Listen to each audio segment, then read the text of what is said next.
Good morning. It is Thursday, October 4th, 2012. I just put in an hour and 45 minutes in front of the family planning office in Painesville, Ohio. God works in mysterious ways. I had to arrive here early because I dropped my son off extra early for school, and backtracking to this location, I was going to be here almost half an hour early, and I just said, well, that's fine. I can come early.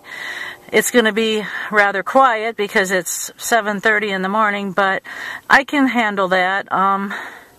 And to my utter surprise, across the street at a furniture store, a Chamber of Commerce meeting was going to be taking place starting at 8 o'clock, and because they have so many people attending this meeting, there were all kinds of cars pulling in, both in front of the store and using the parking lot for family planning. And actually, after the store's parking lot filled up, I was pointing people to the family planning building's parking lot because that was the logical alternative.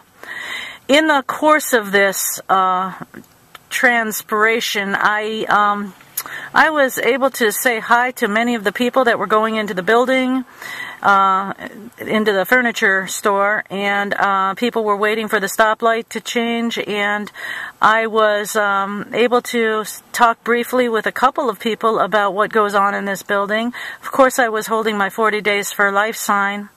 The feedback was positive. People were smiling at me.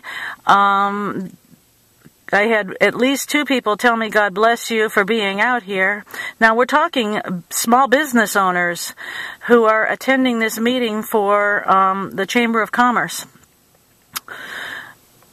Just a few minutes ago, before I got ready to leave, one of the women who had left the meeting called me over to the fence and asked me if she could share a small story with me, and she told me, and she started weeping as she told me, her 13-year-old grandson is turning 13 this week.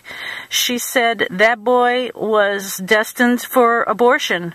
She said her daughter was on her way to an abortion facility, and she saw someone like me holding a sign, and she could not go through with it. And she said she shares that story with everybody because if it weren't for that person standing out there holding a sign, her daughter might have gone in and gone through with the abortion, and her grandson would not be alive today. He's turning 13 this week. And she thanked me for what I was doing, and she was so grateful that her daughter chose life.